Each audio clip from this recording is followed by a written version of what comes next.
Vamos a desarrollar ahora en esta clase la parte de cráneo, o sea, cabeza, mejor dicho. Vamos a ver en primera instancia algunos aspectos importantes de la bóveda de cráneo o de la parte ósea del cráneo. Los huesos del cráneo van a estar divididos en dos, en huesos de la cara y los huesos del cráneo propiamente dicho, ¿no? Y estos huesos del cráneo, por una línea que vaya desde la glabela, como pueden ver ahí, esa línea que va desde la glabela es la prominencia que tenemos entre ceja y ceja. Esa es la glabela. Y el otro parámetro es la protuberancia occipital externa. Entonces, una línea que vaya entre los dos va a hacer de que se forme la bóveda de cráneo y la base de cráneo. La bóveda y la base de cráneo. Entonces, ¿cuáles van a ser esos huesos que van a conformar la bóveda? Vamos a tener a los siguientes huesos. El hueso frontal, los parietales, el occipital temporal y en parte el esfenoides de color amarillo. En parte. Entonces aquí ingresa una pregunta, posible pregunta de examen, o por lo menos que debamos de resaltarlo. ¿Cuáles son los huesos propios? O que la pregunta podría ir referida también a cuáles son los huesos que totalmente pertenecen a la bóveda de cráneo. Y la respuesta son los parietales. ¿Por qué? Porque el hueso frontal forma parte de la bóveda y de la base. Al igual que el esfenoides, que el temporal y que el occipital van a formar también la base de cráneo. En cambio, los parietales solo se encuentran en la bóveda de cráneo. Entonces, resalto la pregunta. ¿Cuáles son los huesos propios? O también puede ir referida a la pregunta, ¿cuáles son los huesos que solo se encuentran en la bóveda de cráneo? Los parietales. El resto participa en la bóveda y en la base. Estos huesos del cráneo, como ven ahí, están unidos, están articulados. Pero justamente es una articulación muy especial. ¿Por qué? Porque son articulaciones que no tienen movimiento. Y el tipo de articulación que tienen los huesos del cráneo son llamadas suturas. Las suturas. Las suturas pueden ser dentadas o pueden ser escamosa.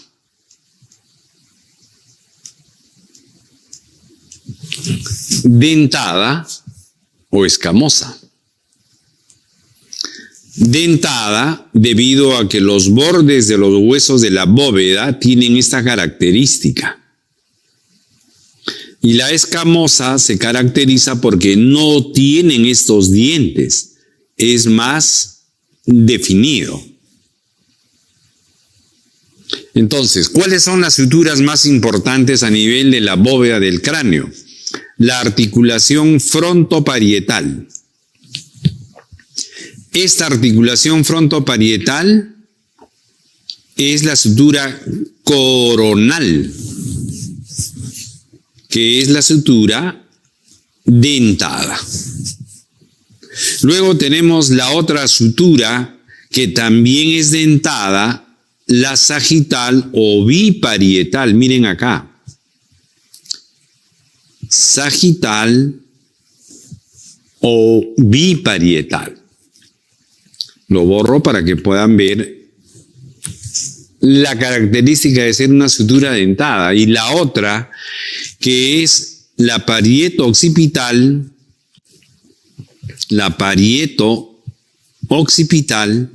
que también es dentada. La que no es dentada, recurro a este dibujo, es entre el temporal y el parietal. Fíjense que a este nivel, la articulación temporoparietal no tiene esta característica de los huesos de la bóveda de la forma dentada. Esta es escamosa. Esta es escamosa. Entonces, aquí entra la pregunta. Por favor, anótenlo. O conclusiones si desean. Las articulaciones de los huesos del cráneo son las suturas, que pueden ser dentadas o escamosas. ¿Cuáles son las suturas más importantes en la bóveda del cráneo? La coronal o frontoparietal, la biparietal o sagital y la parieto occipital, que por la forma del signo lambda se le llama lambdoidea. Y la otra conclusión es, en la bóveda de cráneo, ¿cuál es una articulación escamosa? Y la escamosa es la parieto temporal. En la otra figura debemos de recalcar que la estructura de los huesos del cráneo, específicamente de la bóveda, es que van a tener una tabla externa y por dentro una tabla interna.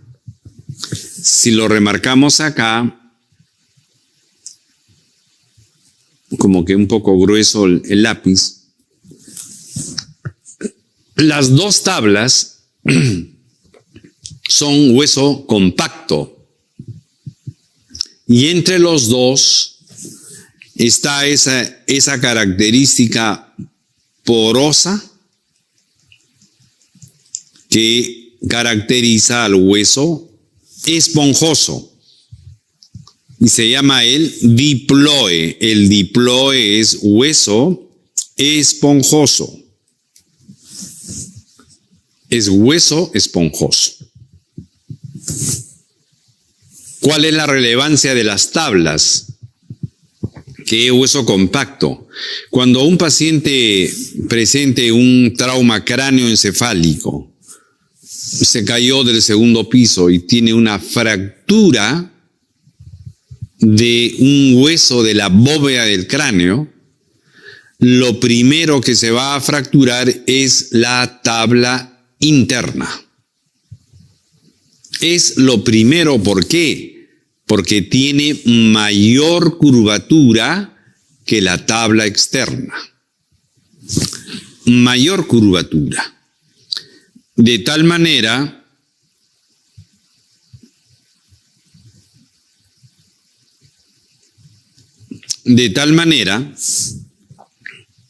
que eso es importante recalcar, que el diploe es el hueso esponjoso. Y si uno mira la tabla interna, vamos a ver que en la tabla interna, sobre todo de los parietales, se aprecian todos estos surcos realizados por la división de las arterias meníngeas, sobre todo la arteria meningea media. Y también vamos a ver este gran surco que está en la línea media, que es el surco donde se encuentra el seno longitudinal superior o sagital superior. Ahí está ubicado el seno longitudinal. Recuerden que los senos están formados por las dos hojas de la dura madre para conducir sangre venosa a nivel del sistema nervioso central. La sangre venosa a nivel del sistema nervioso central se conducen por los senos y las venas. Entonces, el seno longitudinal superior es el que va a ocupar la línea media. Y a los lados, estas pequeñas fosas que la estoy denotando, es el lugar donde se van a quedar depositadas las granulaciones aracnoideas. La fosita de las granulaciones aracnoideas. ¿Y cuál es la función de estas granulaciones aracnoideas? Es reabsorber el líquido cefalorraquídeo. Es la estructura que reabsorbe el líquido cefalorraquídeo luego de la circulación por los ventrículos y las cisternas. Ahora tiene que drenar al seno longitudinal superior. Van a drenar al seno longitudinal superior. El punto de drenaje final del líquido cefalorraquídeo es al seno longitudinal superior. Son las granulaciones aracnoideas las responsables de reabsorberla. También, por si acaso, si por ahí leen algún epónimo, se llaman las granulaciones aracnoideas o corpúsculos de Pacchioni.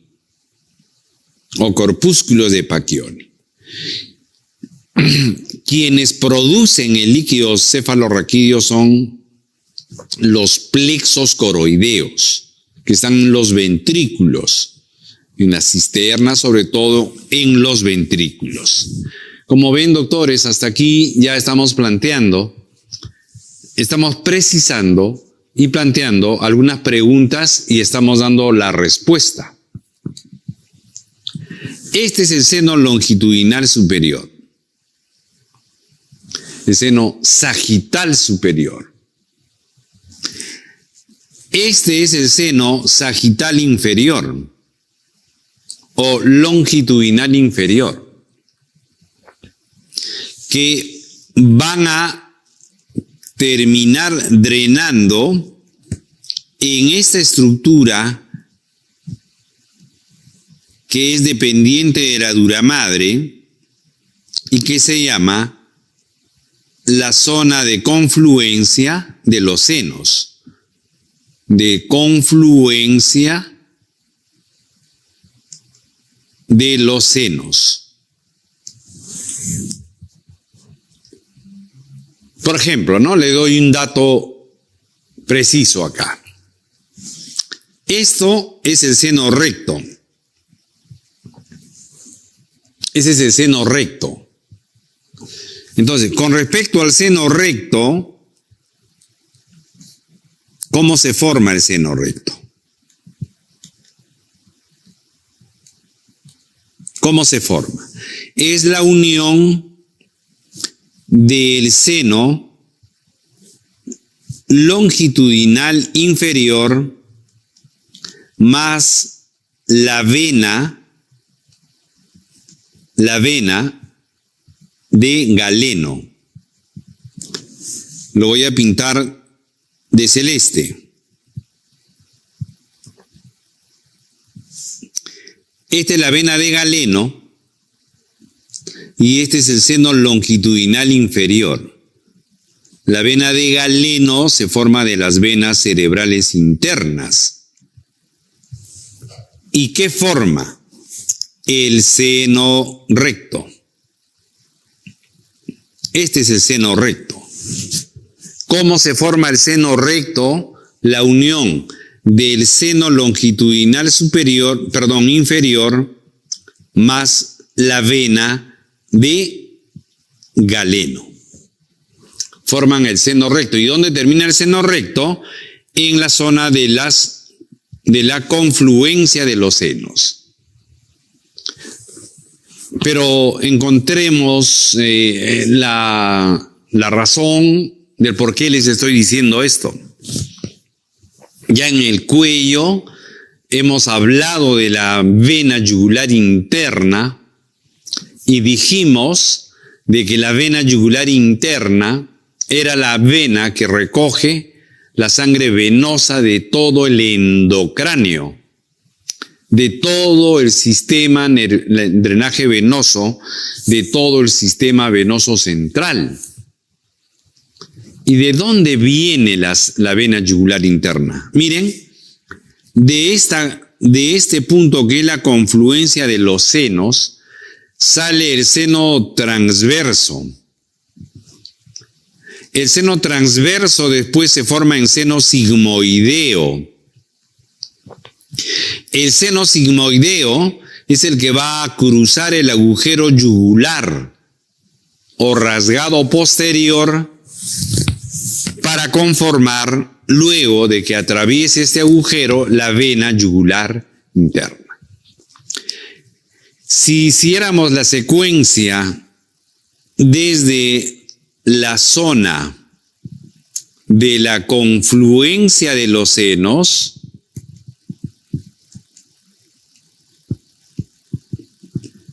que ha recibido ya toda la sangre venosa, o gran parte de la sangre venosa, esta va a salir como el seno transverso. Y el seno transverso luego se va a formar o va a dar origen al seno sigmoideo.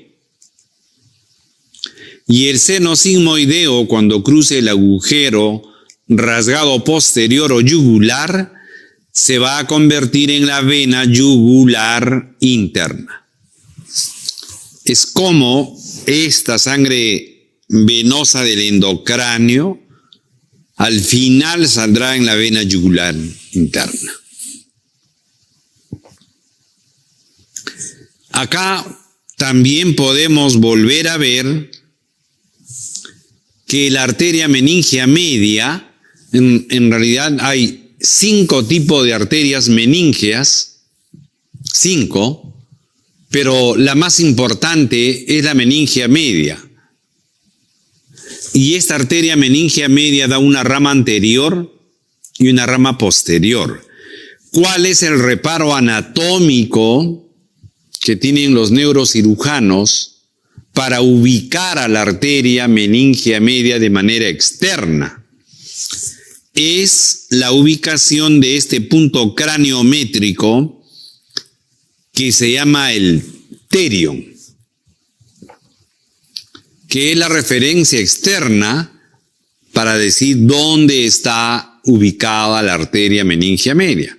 Me voy a permitir retroceder un poquito. Acá. ¿Dónde está el terion? En la confluencia frontoparietal y el esfenoides con el temporal. Justo esta zona es el terion. Y teniendo como referencia el terion, se sabrá que ahí está la arteria meningia media. Y esta arteria meningia media, como ven, se divide en una rama anterior y posterior, pero que al final se va a arborizar, se va a dividir en muchas. Y como estas arterias, sobre todo las ramas de la meningia media, están entre la duramadre y la tabla interna, cuando hay ruptura de esta arteria o de las ramas, el sangrado sucederá en el espacio extradural, es decir, entre la duramadre y la tabla interna, entre el hueso. Es un espacio virtual, pero cuando se ha dañado la arteria y empieza a sangrar, se va a hacer un hematoma. Y el hematoma es el hematoma extradural o epicraneal o epidural, si ustedes quieren llamarlo también así. Y esta, la que está en rojo, lo han preguntado ya en un examen de residentado. Y en el examen de residentado decía cuál es la arteria que con mayor frecuencia ocasionan los hematomas extradurales. La respuesta es la arteria meningia media. La respuesta es la arteria meningia media. Como pueden ver ahí, todo el trayecto que tiene las divisiones de la arteria meningia media. Pues es lo más importante que debería de denotar en la bóveda de cráneo. Y hemos sacado como, creo, 5 a 6 preguntas. Vamos a ver ahora la base de cráneo o piso de cráneo, que es el piso anterior, es el medio y es el posterior. Base de cráneo o piso de cráneo anterior, medio y posterior. Si viéramos el piso anterior, la primera pregunta que deberíamos de formular es, y lo voy a poner acá, ¿qué huesos conforman el piso anterior del cráneo? Son 2, el frontal y el etmoides. Y el etmoides es un hueso complejo, tiene varias partes, y lo que atañe específicamente al piso anterior del cráneo, como ven, una serie de agujeros o cribas. Criba es agujero y se le llama la lámina cribosa, que también ya lo preguntaron en el examen de residentado alguna vez. La pregunta era relativamente sencilla, porque la pregunta decía, ¿a qué hueso pertenece la lámina cribosa? La respuesta en el examen era al etmoides. Ya lo preguntaron con respecto a la lámina cribosa. Ok, la pregunta entonces era, ¿qué huesos forman parte del piso anterior del cráneo? El frontal y la lámina cribosa del etmoides. De los dos, es el frontal el de mayor dimensión en la formación del piso anterior o en la conformación del piso anterior. Y esta parte del frontal que conforma el piso anterior, a su vez es el techo de la órbita. Es el techo de la órbita. Ahora, esta lámina cribosa, las cribas, ¿para qué van a servir? Para el ingreso del primer nervio craneal, que es el nervio olfatorio. Voy a retroceder también acá. Miren, si yo pintara aquí el área olfatoria, en el primer dibujo está de color rojo y lo acabo de pintar, es el área olfatoria, en la mucosa nasal. Cuando ingresa el aire y el olor respectivo, va a tomar contacto con la mucosa nasal y el área olfatoria. Y en este área olfatoria está la primera neurona de la olfacción, que son las células de Schultz.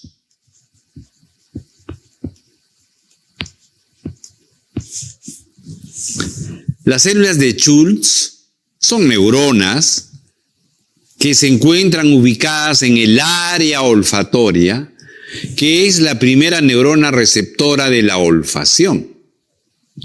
Y los axones de estas células de Schultz van a atravesar hacia el piso anterior del cráneo, van a atravesar por la lámina cribosa. Por lo tanto, ¿qué atraviesa por la lámina cribosa del etmoides? El primer nervio craneal, que se llama olfatorio. Olfatorio. Cuando hay una fractura del piso anterior del cráneo, se puede manifestar con salida de líquido cefalorraquídeo por las fosas nasales. Rinorraquia. Rinorraquia. Ustedes reciben al paciente en trauma shock, que se ha caído de un segundo piso, un accidente de tránsito, con un trauma cráneoencefálico, y encuentran en las fosas nasales la salida del líquido cefalorraquídeo. Inmediatamente ustedes deben de pensar que hay una fractura del piso anterior del cráneo. Es una de las manifestaciones clínicas. Aparte del sangrado que podría producir la epístasis, la rinorraquia. Y si hubiera ruptura de la lámina cribosa del etmoides, se seccionaría parte de estos axones de las células de Schultz, llevando la información de la olfacción. Entonces, la tercera manifestación clínica de un paciente que tuviera una fractura del piso anterior del cráneo y que comprometa la lámina cribosa es trastorno de la olfacción. Trastorno de la olfacción. Hiposmia o anosmia en todo caso. Concluyo esta parte. ¿Cuál es la manifestación clínica de una fractura de piso anterior de cráneo? Epístasis, rinorraquia, trastorno de la olfacción. La lámina cribosa también es una puerta de entrada, de ingreso para un parásito unicelular, la Naegleria. La Naegleria es un parásito monocelular que está en las pozas, en los ríos, en los estanques, y que cuando las personas se zambullen, vía nasal puede ingresar a través de la lámina cribosa esta Naegleria. lámina cribosa. Eso es lo resaltante desde el punto de vista de la aplicación. También están estos nombres como la apófisis cristagali, que es del etmoides, que viene a ser esta cresta que está aquí, y que es el lugar donde se va a insertar la hoz del cerebro. La hoz del cerebro es una modificación de la dura madre que está ubicado entre ambos hemisferios cerebrales. La hoz del cerebro. Si ustedes observan también que el piso anterior, la superficie del piso anterior, tiene áreas que son deprimidas y otras elevadas. Zonas deprimidas y elevadas. Es la manifestación de la superficie cerebral. La superficie cerebral es totalmente irregular por la presencia de los surcos y las circunvoluciones. Estando asentado el lóbulo frontal, apoyado en el piso anterior del cráneo, también van a dejar estas huellas de esa superficie irregular del lóbulo frontal, formándose las eminencias mamilares y las impresiones digitales. ¿Qué se encuentra ocupando todo el piso anterior del cráneo? Es el lóbulo frontal del cerebro. La base o el piso, ¿no?, de este lóbulo frontal, la cara inferior del lóbulo frontal. Recuerden también que esta parte ósea del frontal es el techo de la órbita. Y que cuando hay fractura del piso anterior del cráneo que comprometa al frontal, va a producir un sangrado periorbitario que se llama el ojo de mapache. Este infiltrado de sangre en las partes blandas alrededor de la órbita es por la fractura de este hueso y que conlleva a sospechar o es ya una manifestación de una fractura del piso anterior del cráneo. Epístasis, rinorraquia, trastorno de la olfacción, ojo de mapache, tendrán que ponerse a pensar de que puede corresponder a una fractura del piso anterior del cráneo. La fractura de cráneo se puede dar, sí, donde con mayor frecuencia, el que con mayor frecuencia se fractura es el piso anterior, es el más débil.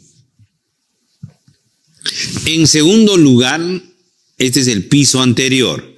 En segundo lugar, el piso medio. Y en tercer lugar, el piso posterior. El piso posterior.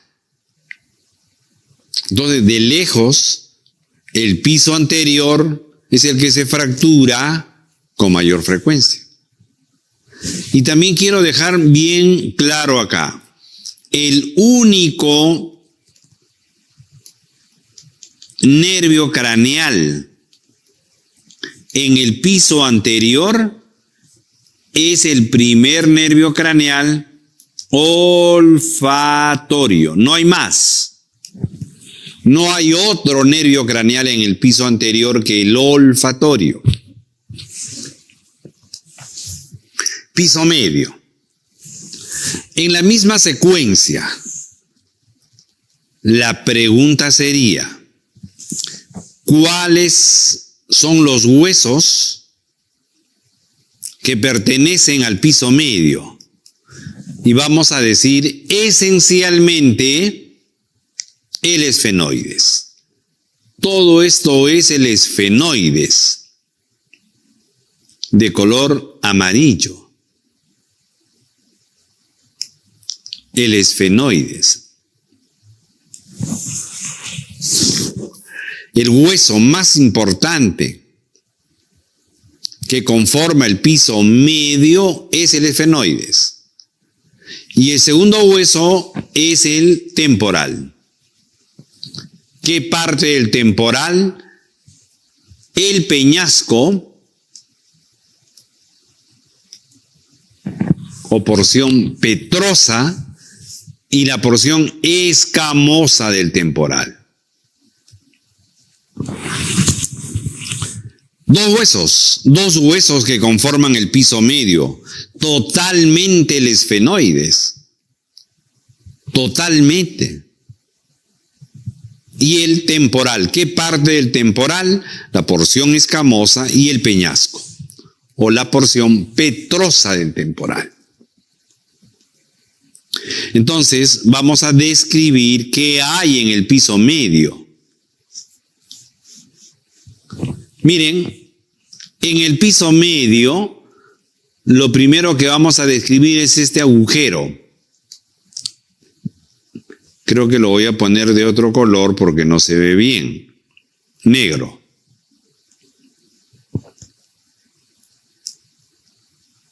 Este agujero. Es el agujero óptico. Es el que va a comunicarse con la órbita. ¿Y qué hay en la órbita? El globo ocular. ¿Cuál es el producto final del globo ocular?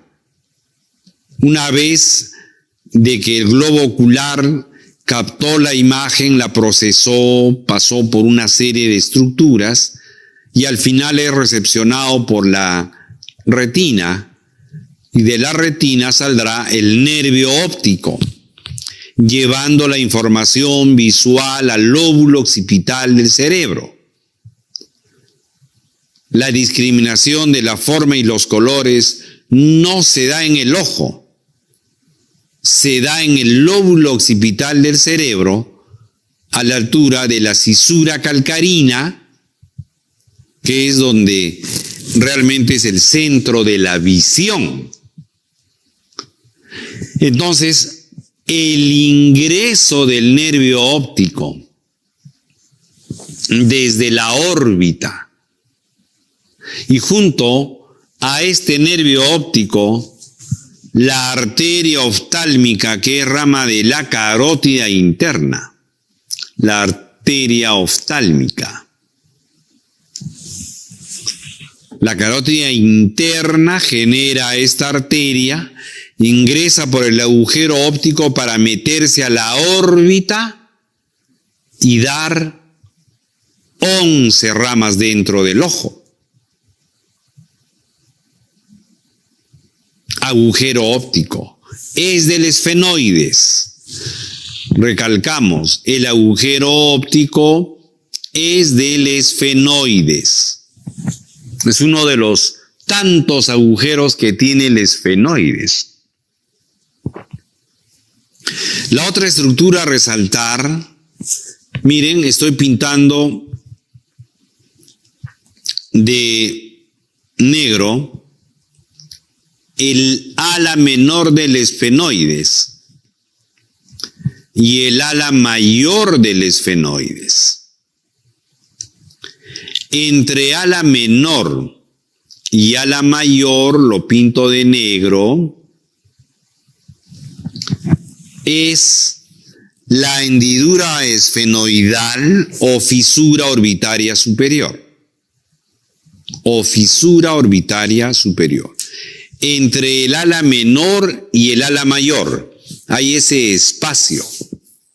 Hendidura esfenoidal o fisura orbitaria superior, por donde van a transitar los nervios craneales, motor ocular común el tercero,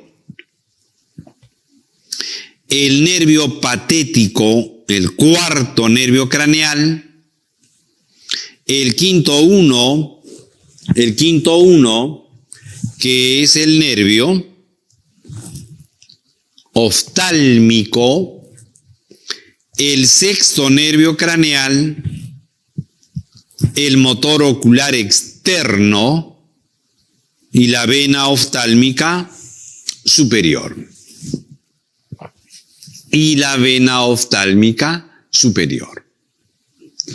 Vuelvo a repetir, ¿cuáles son los nervios craneales que atraviesan la hendidura esfenoidal o fisura orbitaria superior?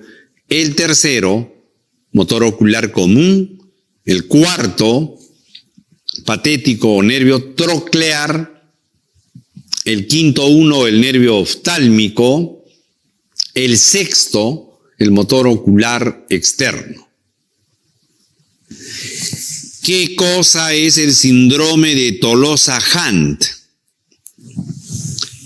El síndrome de Tolosa-Hunt es cuando hay un tumor o un hematoma que esté invadiendo la hendidura esfenoidal, comprometiendo o comprimiendo las estructuras que van a pasar por ahí. O sea, el compromiso del tercero, cuarto, quinto, uno o sexto. Síndrome de Tolosa-Hunt. El otro agujero del esfenoides en el piso medio es ese agujero que le he puesto de blanco, el agujero redondo, también llamado redondo mayor, para el pasaje de el quinto 2, el segundo componente del nervio trigémino. Recuerden que el quinto nervio craneal se llama trigémino y el quinto es quinto 1, nervio oftálmico; el quinto 2, el nervio maxilar; y el quinto 3, el nervio mandibular. Ya no se llama nervio maxilar inferior o maxilar superior, nomenclatura muy antigua. El quinto 2 es el nervio maxilar y el quinto 3 es el nervio mandibular. Entonces, lo voy a pintar de negro también acá para denotar al ganglio de Gasser, ubicado en el vértice del peñasco. El ganglio de Gasser es el ganglio del trigémino. Y a partir del ganglio de Gasser saldrá el quinto 1 por la hendidura esfenoidal, el quinto 2 por el redondo y el quinto 3 por este agujero que se llama el agujero oval. El agujero oval, el redondo, el óptico y la hendidura esfenoidal son agujeros del esfenoides. Porque va a haber una pregunta pronto que dice así: ¿qué hueso es atravesado por el trigémino? La respuesta es el esfenoides. ¿Por qué? Porque el quinto 1 atraviesa por la hendidura esfenoidal. El quinto 2, el nervio maxilar, por el redondo. Y el quinto 3, el nervio mandibular, por el oval. Esfenoides.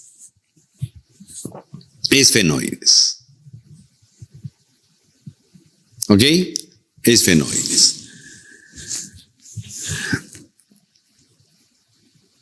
El último agujero, que también es del esfenoides, el agujero espinoso o redondo menor. Por ahí es que ingresa la arteria meningia media, porque la arteria meningia media se origina fuera del endocráneo. Es una rama de la arteria maxilar o maxilar interna, que va a ingresar al endocráneo, en este caso por el agujero redondo, la arteria meningia media por el agujero espinoso o redondo. Lo que ocupa todo el piso medio es el lóbulo temporal del cerebro. Ocupa todo el piso medio.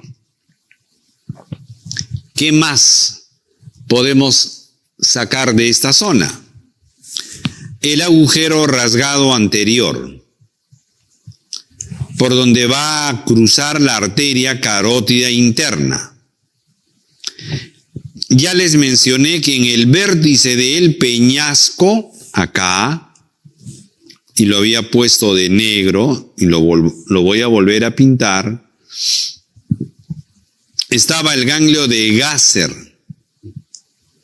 el ganglio semilunar de Gasser, que es el ganglio del trigémino. Cuando a nivel del vértice del peñasco hay un hematoma, una tumoración que comprima al trigémino y al sexto nervio craneal, se llama el síndrome de Gradeniego. El síndrome de Gradeniego. Aquí el efenoides tiene a la silla turca, o llamado también la fosa hipofisiaria, donde se va a encontrar esta gran glándula, miren, la hipófisis. En la silla turca o fosa hipofisiaria. Vean que la silla turca va a estar delimitado adelante por este tubérculo celar. Esta estructura se llama el tubérculo celar, que lo va a separar de este surco del quiasma óptico.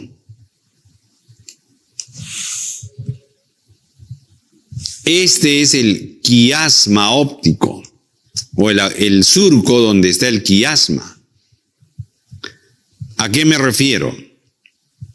Que cuando hay tumores hipofisiarios, tipo adenoma hipofisiario, el crecimiento puede sobresalir al tubérculo celar y hacerse extracelar, y va a invadir y comprimir al quiasma óptico,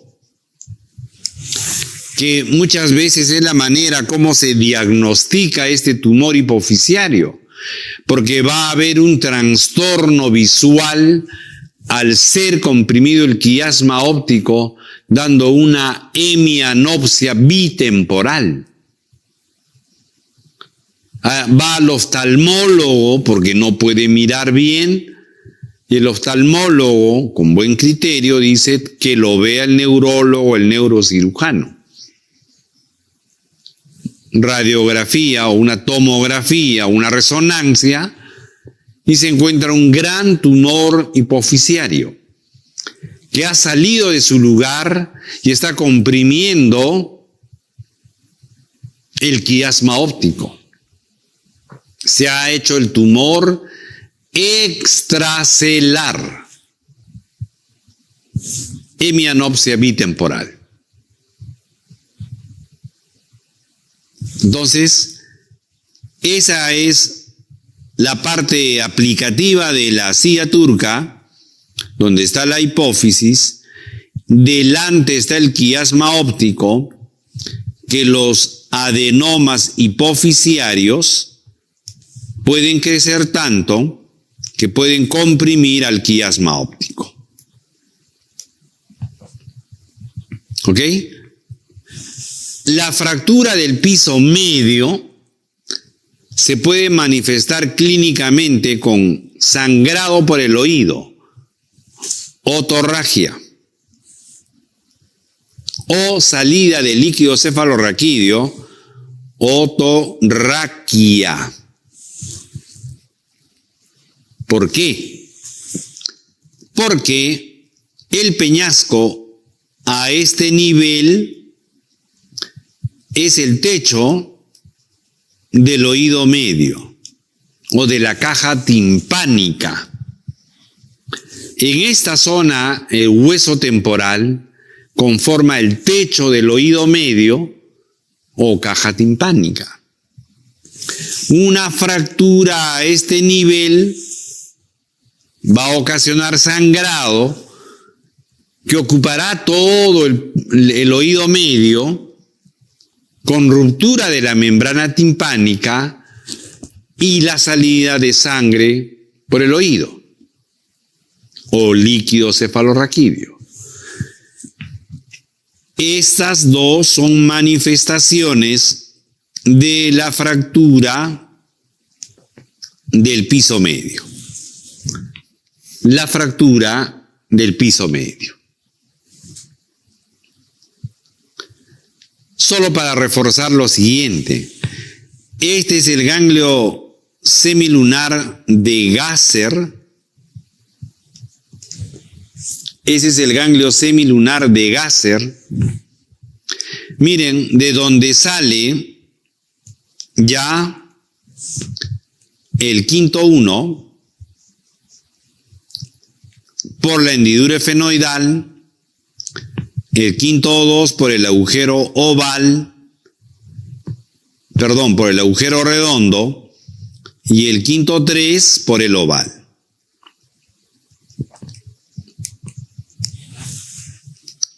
Esta es la arteria carótida interna que ha generado a la arteria oftálmica. Y este es el segundo nervio craneal, el óptico, junto con la arteria oftálmica.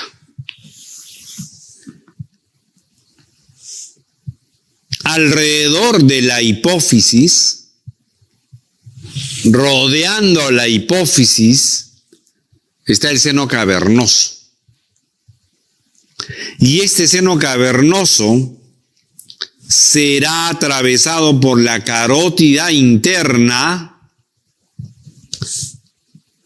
y este nervio craneal sexto nervio craneal. Ahí.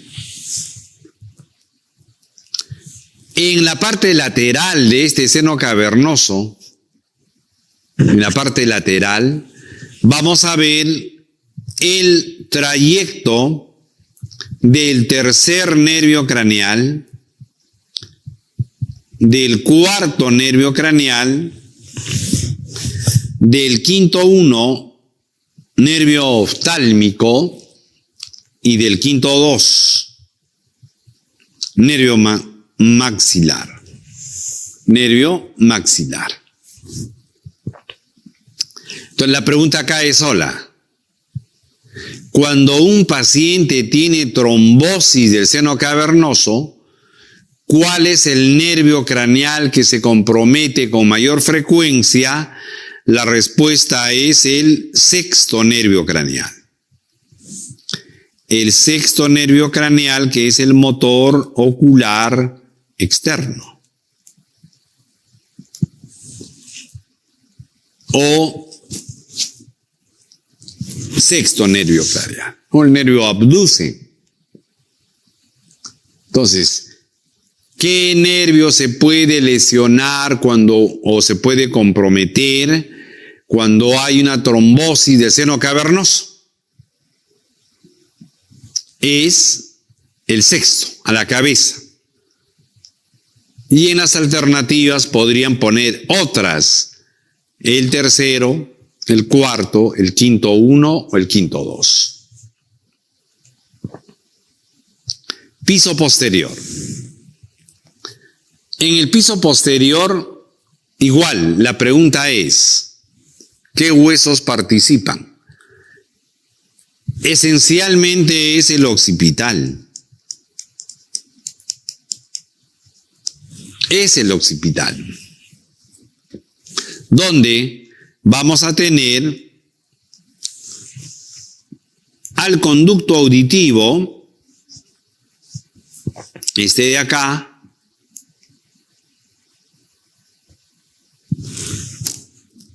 al conducto auditivo interno.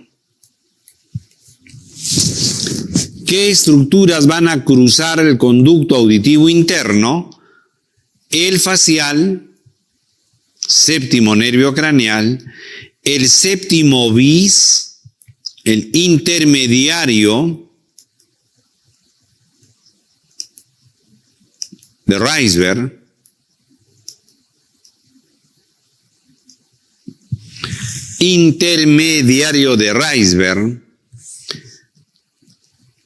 el octavo nervio craneal, cócleo vestibular, por este agujero, por ese conducto auditivo interno. El facial va a cruzar el peñasco una vez que ingrese por el hiato del facial, o el agujero o el trayecto que va a tener el facial dentro del peñasco. El octavo nervio craneal es el producto final del oído. Lo que el oído interno produce al final es el octavo nervio craneal, cócleo vestibular. La parte coclear, que es la audición, y la porción vestibular, el equilibrio. El oído, para que informe al cerebro de este sentido de la audición, utiliza al oído externo, al oído medio, al oído interno. ¿Y qué sale al final? El octavo nervio craneal. Es como el globo ocular. El globo ocular tiene una serie de partes captadoras de la imagen que la procesan, que la córnea, que el humor acuoso, que el cristalino, y etcétera. Pero el punto final, ¿cuál es? El segundo nervio craneal, que va a llevar la información al lóbulo occipital. Y el octavo nervio craneal va a llevar la información de la audición al lóbulo temporal. En el lóbulo temporal, en la llamada circunvolución de Hedge, es el área de la audición.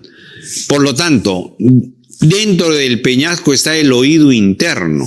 Sale el octavo, cruza el tronco, se va al hemisferio cerebral, al lóbulo temporal, donde terminará esta información para el proceso de la audición por parte del cerebro.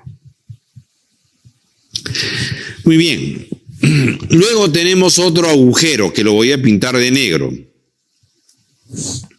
Este de acá.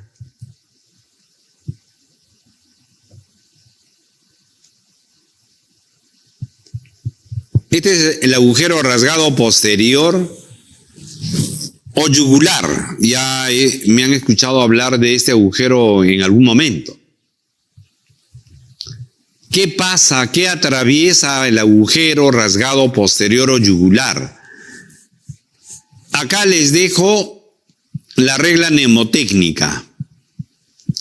G, G de glosofaringio, el noveno nervio craneal. E de espinal, el 11º nervio craneal. N de neumogástrico, el vago. Y Y de la yugular interna.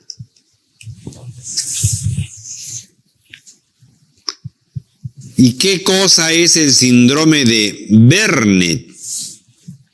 El síndrome de Vernet, de igual manera, por un proceso tumoral, un proceso expansivo, un hematoma, que invada este agujero rasgado posterior o yugular, puede comprometer la función del 9, del 10 o del 11. Y eso se llama el síndrome de Vernet. Síndrome de Vernet. También estará un gran agujero acá. El agujero occipital. El agujero occipital, que es el límite entre la médula y el bulbo, que es el lugar por donde van a salir las meninges del cráneo hacia el conducto raquídeo, que van a ingresar las dos arterias vertebrales, ingresan, que dentro del piso posterior las arterias vertebrales van a generar la arteria espinal anterior y espinales posteriores, que nacidos dentro del cráneo ya del piso posterior, las arterias espinales posteriores van a salir por el agujero magno o el agujero occipital para irrigar la médula cervical, como la arteria espinal anterior para la cara anterior de la médula cervical. Entonces, ¿qué atraviesa el agujero occipital o magnum? Meninges, ingreso de las arterias vertebrales, salida de las espinales posteriores, salida de la espinal anterior. Todo eso va a atravesar el agujero vertebral. El piso posterior es el que menos se fractura. Es raro que se fracture el piso posterior. Si se fractura el piso posterior, lo más probable es que el paciente esté fallecido, esté muerto. ¿Ok? Es menos frecuente. ¿Por qué? Porque la conformación de los huesos del piso posterior son más resistentes que la del piso anterior y medio. Y la característica de este piso posterior es que también van a tener a las fosas cerebelosas, fosa cerebelosa, donde se va a encontrar depositados los hemisferios cerebelosos. No el lóbulo occipital, ojo, no el lóbulo occipital, es el cerebelo. El piso posterior está cubierto parcialmente por duramadre, que se llama la tienda del cerebelo o tentorium.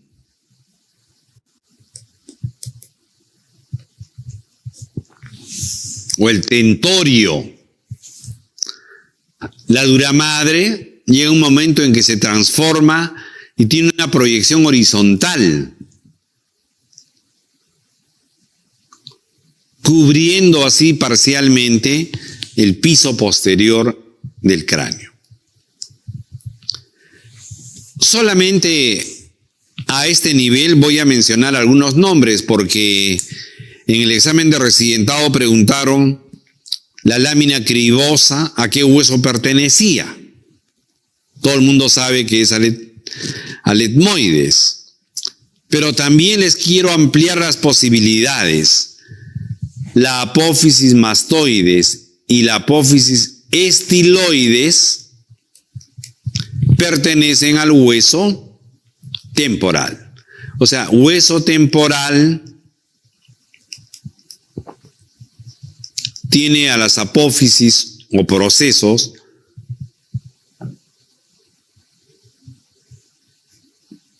mastoides, es del temporal,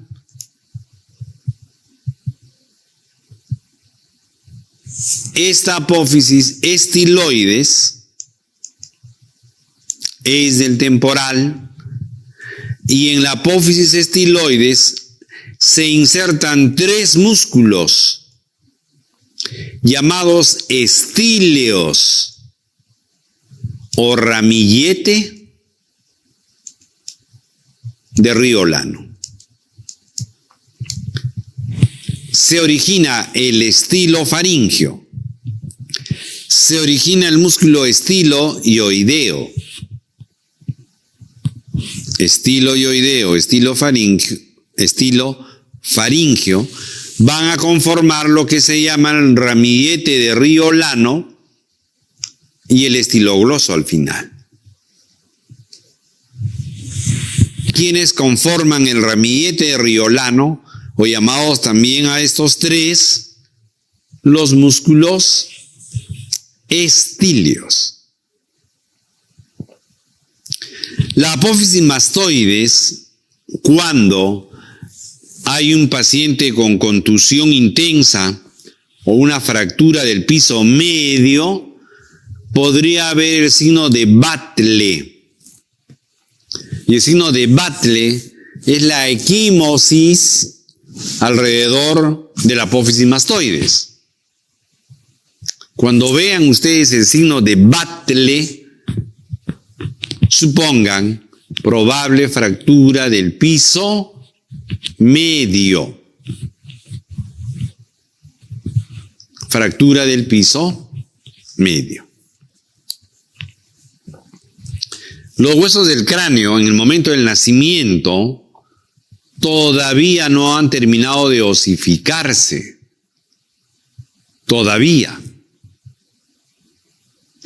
Hay un proceso de osificación progresiva después del nacimiento, donde van a haber zonas sin hueso, solo porciones membranosas, que se llaman las fontanelas. Y las fontanelas son la fontanela anterior obregmática, la fontanela posterior o lambdoidea,